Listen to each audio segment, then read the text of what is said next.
ناظر صاحب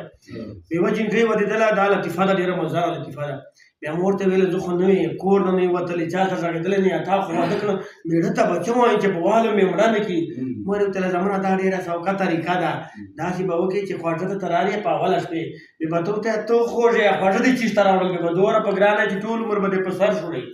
که بیا بوی تېل ته راوړل بیا ورته تا نه خو خپله بوی درومي تا بوی تېل راوړل تورې بدي زړه کې پیپسي بوتل ورته راوړل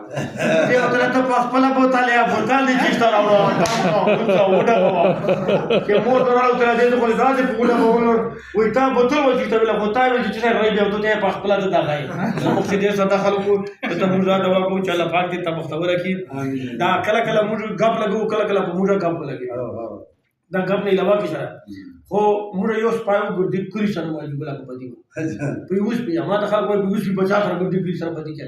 موږ چې ساده خلکو چې پورونه بتاو ته یاد دي دا موږ چاپر خو ډېر بهترین چاپر بیا په دای په چاپر پاس بروتل کوزیدل نو اچھا ایسای ولو خلکو ته بیا کتل کلیواله پیژند خپل پیژند او کلیوال خو بچا پر نه لره تیر دو انا بلده بچا پر سره تیر دي درای باندې کې لاس پای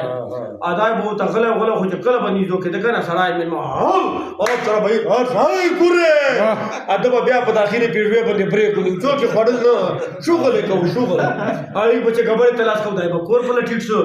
ادا کور ته به کو پر ورو چا به وظیفه ورسره غریبانو چا مټه مټرو وبل وصل طالبان غریبان به ډېر بازار وو نو تعالی بعد سپای بدري کو دي کلی سره په بلا وړو ویلاله تاسو وځو سپای نه درکم دا ما ډېر ګران